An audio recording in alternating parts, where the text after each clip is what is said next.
There are some dynasty managers drafting TreVeyon Henderson over Omarion Hampton right now. We'll tell you just how crazy that is next.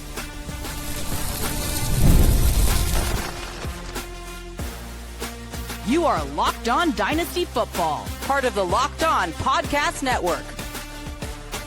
Your team every day. Welcome back to the Locked On Dynasty Football Podcast, part of the Locked On Podcast Network, your team every day. We'd like to thank you for making us your first listen of the day. This episode is brought to you by Monarch Money. Take control of your finances with Monarch Money. Use code LOCKEDONNFL at monarchmoney.com for 50% off your first year. Welcome back. I am your host, Marcus Mosher. You can follow me on Twitter at Marcus_Mosher. And joining me today, as always, is Michael Fabiano. You can follow him on Twitter at Michael_Fabiano. You can also check out all of his great work over on SI. And on today's show, we are answering your mailbag questions. And this first one comes from Dylan. He wants to know, there are some dynasty leagues where some of the managers are drafting TreVeyon Henderson over Omarion Hampton. Are they crazy? I won't call them crazy, but I wouldn't do it myself. I think people are getting swept up into the Henderson hype, certainly after he had that 100-yard return for a touchdown and all of the positive reports that we're getting out of Patriots camp. Listen, he's a talented guy. Now, if he was playing in Cleveland, I might be a little bit closer to, putting him over Hampton, although probably not. So I wanted to just go back and look at some of the data. Now, Henderson right now is being picked 30 spots behind Hampton on DLF, but only Bucky Irving, Breece Hall, and Jonathan Taylor are being picked between them. So even though there's a little bit of a gap in terms of like overall ADP, they're pretty close at running back at this point. You're looking at Hampton as the RB6 and Henderson's the RB10. When you look at the situation per team, Najee Harris is on a 1-year deal. Hampton's going to take over that job at some point sooner rather than later if he doesn't have it in week 1 this year. Ramondre Stevenson, 27 years old. He's under contract with the Patriots until 2029. They can opt out after 2026. So you would think that potentially Henderson's got at least a year or two where he's going to be splitting some of the workload. And remember, NFL coaches are not like us. They don't mind backfield committees. They just don't. We hate them. They like to keep their players fresh. It is what it is. Looking historically back at Henderson's collegiate career, he's never had more than 183 carries in his season. And he hadn't had more than 14 carries per game on average. And that was in his freshman year when he had 210 touches for Ohio State. And that was the most he's ever had in his career, 16.2 touches per game. Then he got hurt in 2022. He played only 8 games. And then last year, he split the workload with Quinshon Judkins, who I don't know what's going on with that guy. So Henderson, all told, in college, 667 touches. Hampton carried the ball 534 times in his last 2 years with the Tar Heels. He averaged 21 carries a game, and he touched the ball 24 times per game over those last 2 years. He had 695 touches in college. So the touches are close. It's not like Henderson, because he shared work with Judkins last year, has like this huge advantage in terms of not touching the football in college. It's close. I mean, do the math. Mm-hmm. I mean, 695 to 667. It's very close. Yeah. Hampton's in an offense where you know they're going to run. Greg Roman, run. Frank Gore, Mark Ingram. I mean, like, I'm not going to bring LaShawn McCoy. These guys have had success in this offense. This offense is based on the run.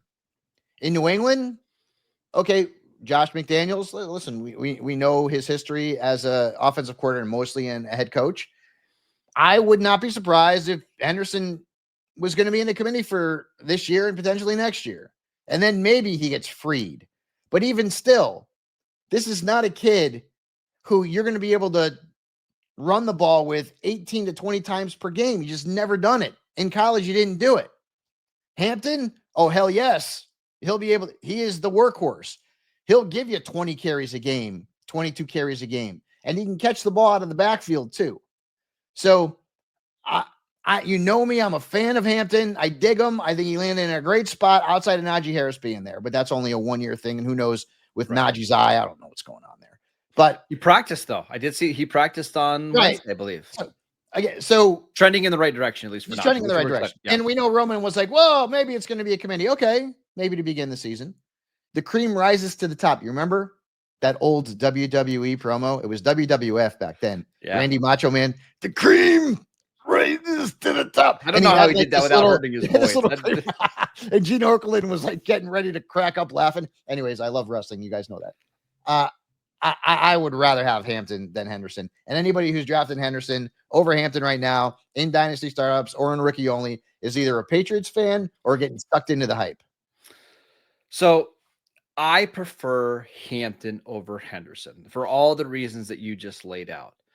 But I don't think you're crazy if you are drafting Henderson over Hampton. Like, again, I wouldn't recommend that. But I can also I don't think it's crazy. No, I don't think it's crazy either. I will say I think based on not the preseason game, because I don't care about one preseason game, but just the way things are trending where Henderson's having a really strong camp, I think it makes it more defensible to do it now than maybe a while ago. But I prefer Hampton because like you're guaranteed to get more touches, I think, every single week. And I think the Chargers offense, even with Rashawn Slater being out, they're just further ahead than with the Patriots are right now. Like, I like Drake May a lot. We both like Drake May. He's not Justin Herbert yet, and that's okay. He's not expected to be Justin Herbert right now. I still like the Chargers offensive line, even without Slater, more than I like New England's offensive line right now. And I trust the coaching staff with the Chargers more than I do the offensive coaching staff with New England. Having said all of that, the NFL is really bad when it comes to evaluating which running back should be picked in the first round or which guys should be drafted first. I mean, you can make an argument. You look over the last 10 years, the second running back drafted in every class is better than the first. So maybe in this case that Hampton's going to be better than Genty. But I also think, well, that'd be something. But I also think, like, look at the drafts where Clyde Edwards-Helaire goes in round 1, and it's Jonathan Taylor that goes in round 2. You know what, dude? I liked him too because Andy Reid had never used like a committee. And I remember Clyde Edwards-Helaire started off and he was doing pretty well.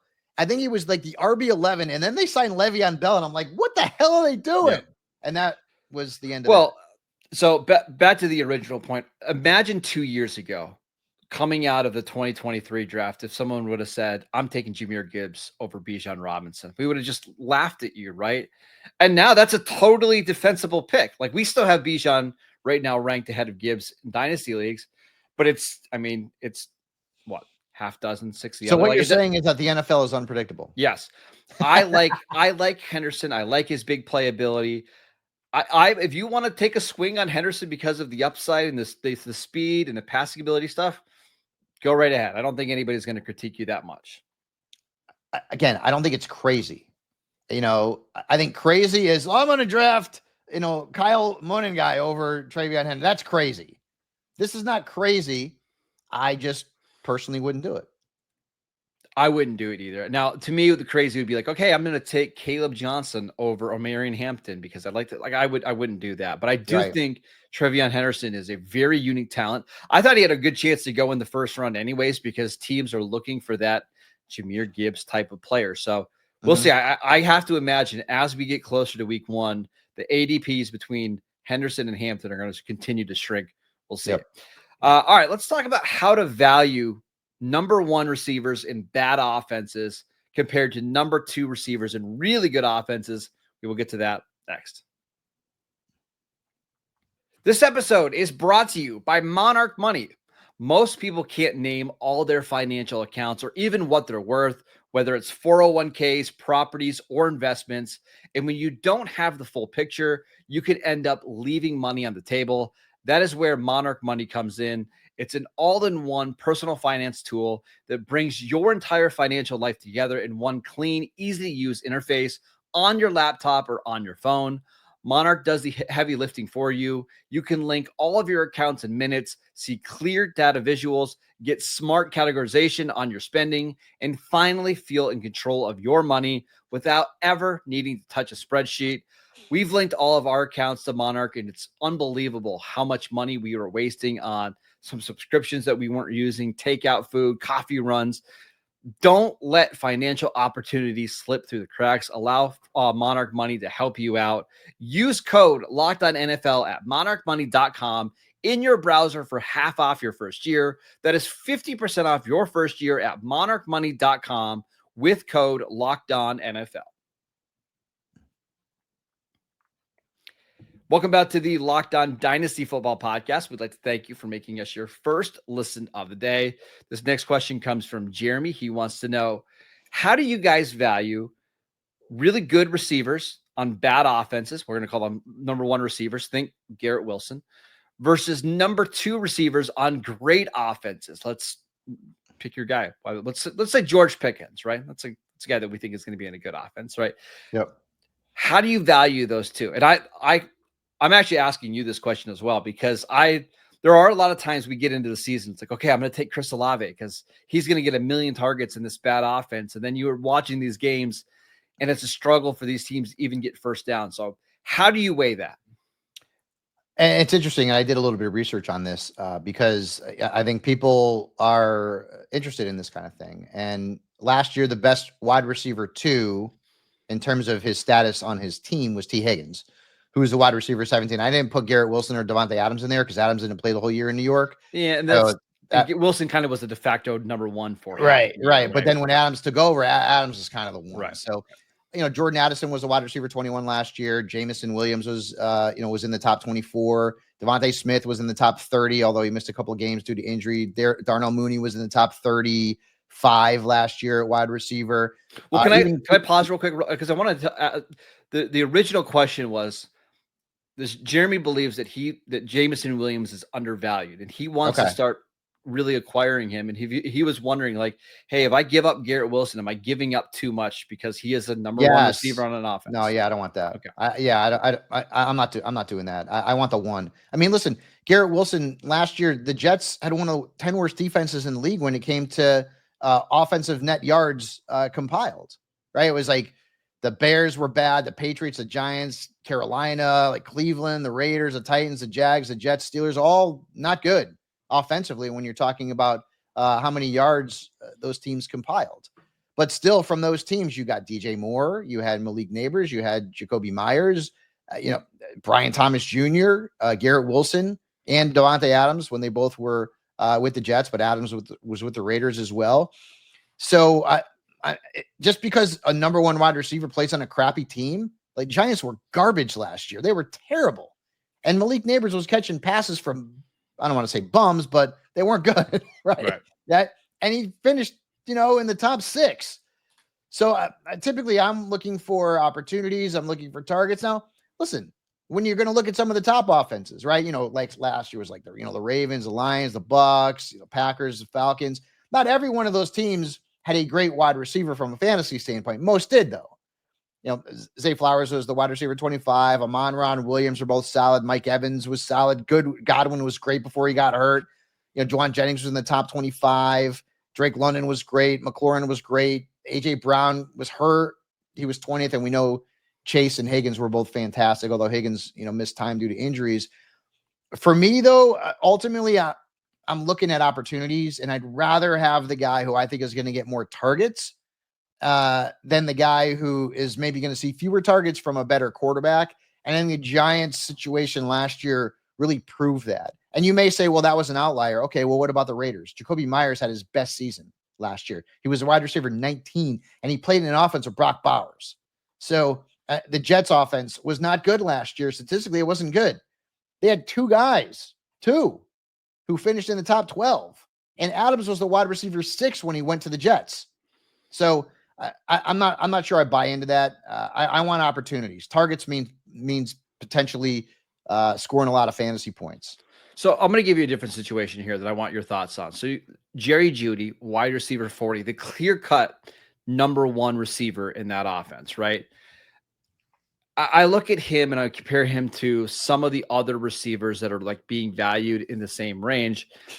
Like, I'll give you an example. George Pickens, right? George Pickens is the clear wide receiver 2.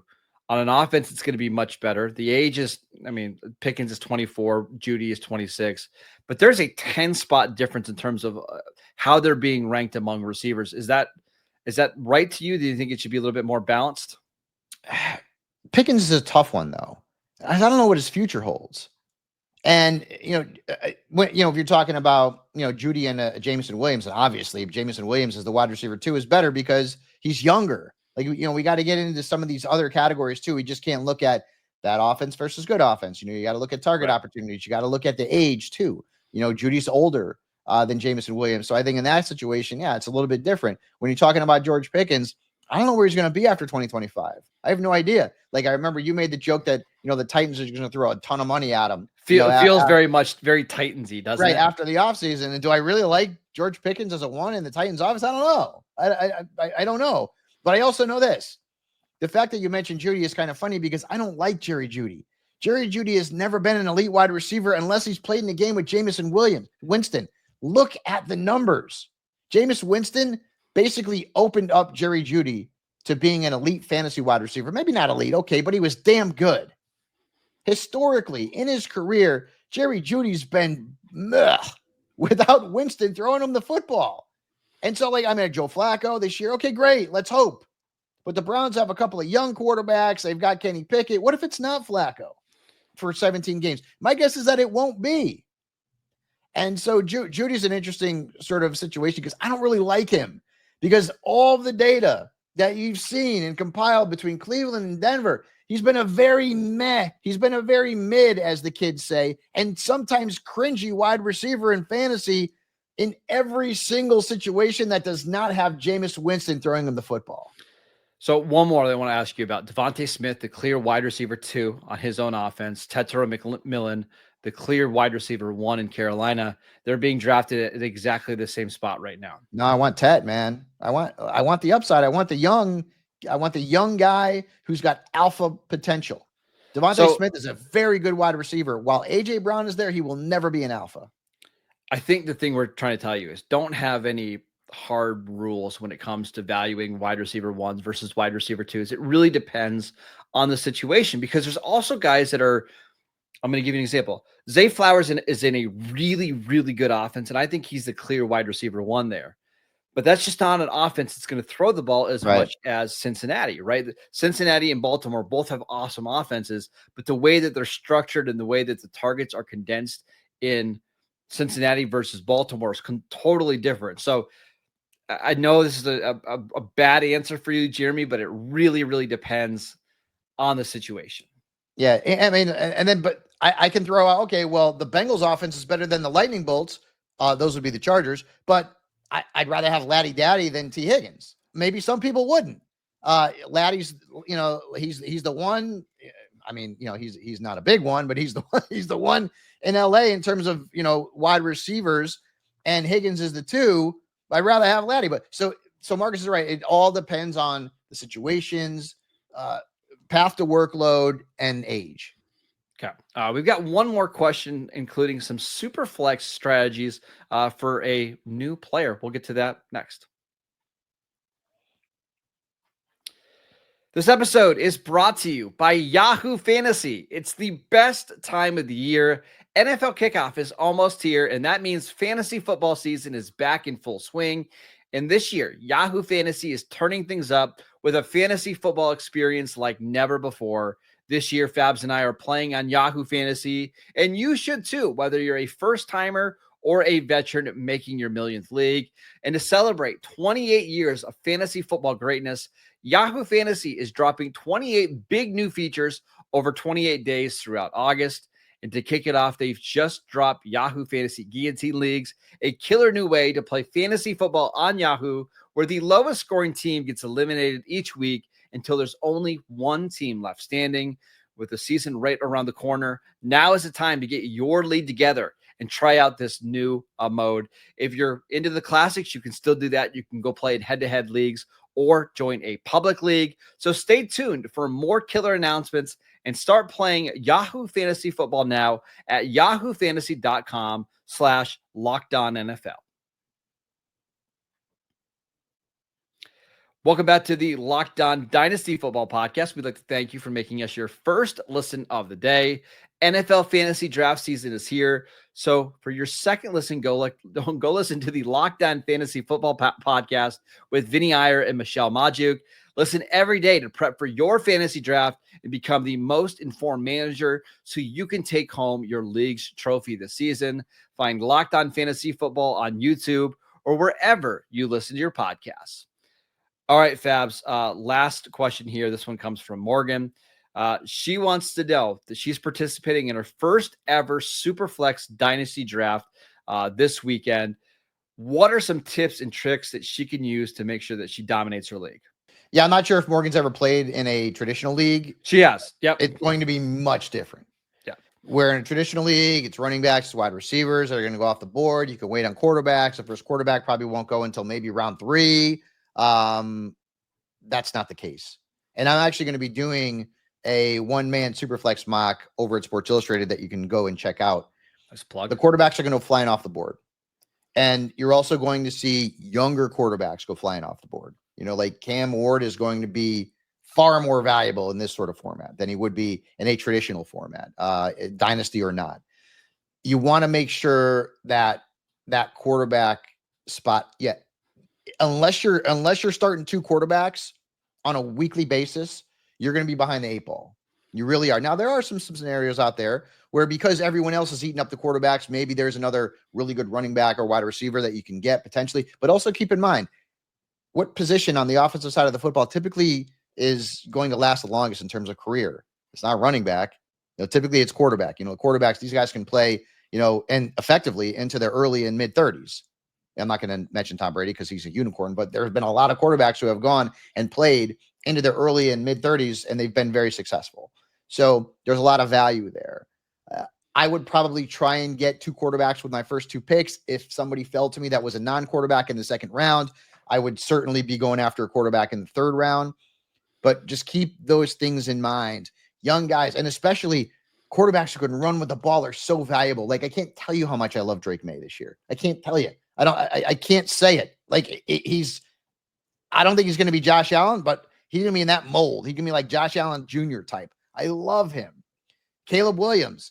I don't know how you feel about the Bears and their historical trend of really not having success at quarterback, but Caleb Williams may be the best they've ever drafted. And now he's got Ben Johnson. Young guy, super, super valuable, you know, in these kind of formats. You're going to see older, like Dak Prescott, not necessarily a bad dynasty player at all. But if you decide that you're going to wait and getting that second quarterback, you could still get Dak. Now, you're not going to get him in the middle of the draft, but you know, you can still get him a few rounds later. Same with like a Jared Goff. I would not advise you to have an older QB2. Like Matthew Stafford should not be your QB2 in a Superflex. Unless you're getting them very, very, very late. I even still, I don't know if I like that, Marcus, because I'd rather have Dak, who's 31, 32 years old. Aaron Rodgers is, 40, 41. I don't want that. I don't want that. Yes. Like, those guys can be my third quarterback.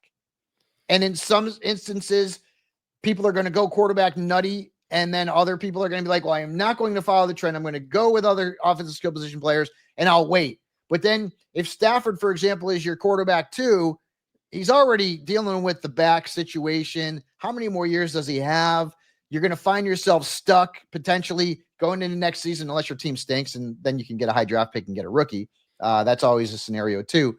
But I really like having, like, if I had my choice of, I would love Kyler Murray, and if I had Kyler Murray and Drake May, I'd be so happy in a Superflex startup. I would love it. 2 guys who can run with the football, one younger than the other, but Kyler is still in the prime of his career. Like that kind of thing. You're not always going to be able to get Josh Allen, Lamar Jackson, Jalen Hurts, Jaden Daniels, although Jaden's going to be more valuable than Hurts. And some people in dynasty startups may even value Jaden Daniels a little bit more higher than Lamar Jackson because of the age difference. I don't do that. But those are the things that you really got to keep tabs on. And just like any draft, Morgan, follow the flow of your draft. Follow the flow of your draft. Bingo. You always have to do that no matter what kind of draft it is. So all the dynasty leagues that I play in are super flex or like soccer. I play in weird leagues where you can start 3 quarterbacks, which makes it a lot of fun. But 2 things. 3? How many it's teams are in this league? 14. There's only 32 quarterbacks. I know. Right. So you can start 3. Wow. You don't have to. My philosophy is you're going to feel like you're reaching out a quarterback at some point. I would rather do that earlier than later. And the reason why is when you're reaching for a quarterback early in your drafts. Let's take Patrick Mahomes, who's quarterback 6 right now. Okay. Let's say you draft Mahomes at the 10 or 11 spot. That's where he's going based on ADP. That's a lot easier for me to stomach than reaching on Dak Prescott, who is going in the 3rd round of your Superflex drafts. And now you're passing up guys like Garrett Wilson and Jonathan Taylor because you're just getting a far lesser player right there. And you don't want to be stressed out trying to find your first quarterback, right? So I would rather do that earlier than later. And probably the most important thing I'm going to say is being in these leagues, I can tell you it's darn near impossible to trade for a good quarterback once the draft is over. Like once you're in your league, these quarterbacks don't get moved because there's only a finite number of them. There's only so many. Go ahead. Can I give you a quick example of that? Yeah. I'm in a dynasty league where I have Anthony Richardson. I thought it was a good pick at the time, and it wasn't. Joe Flacco is old for a quarterback. Somebody offered me Joe Flacco for a 2nd round rookie only pick. You got to be crazy. But that's what you're going to find because people and then also too, and listen, I'm not going to say I hate these people, but they annoy me.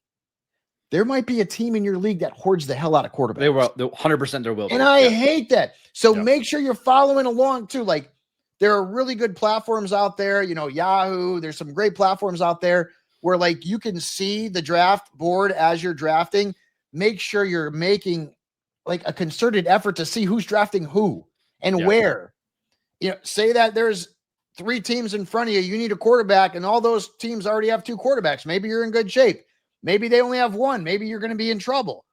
But there's always that team, and it drives me mental, who hoards quarterbacks in the hope of trying to trade them for a complete stash, a Pirates booty. Yep. I hate that, but there are going to be people like that do that. So you got to keep that in mind as well.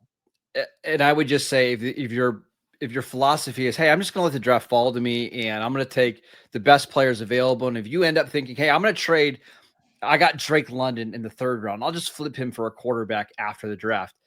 I'm telling you, it doesn't work that way. You're going to have to pay 150 cents, $1.50 on the dollar to get that guy.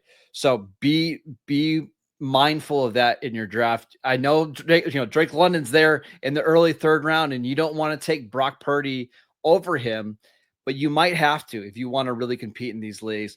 I love Superflex leagues because it just completely changes player values, and it should be, in theory, easier to trade some of these guys. There's always a lot of movement in my leagues. Enjoy it, Morgan. You're going to have a lot of fun. It's going to be a great draft. Yeah, no doubt about that. Have fun. That's the most important thing. And make sure that one team that does hoard the quarterbacks, give them a little, sass about that. I hate that. It drives me crazy. It's the worst. Yeah. All right. That is it for today's show. We want to thank you for making Locked On Dynasty Football your first listen every single day. Go check out the show on YouTube. Download the podcast wherever you get your podcasts. We are free and available on all platforms. Follow Fabs on Twitter at Michael_Fabiano. I'm at Marcus_Mosher. Enjoy your weekend. Enjoy the preseason football. And we'll be back on Monday to break it all down.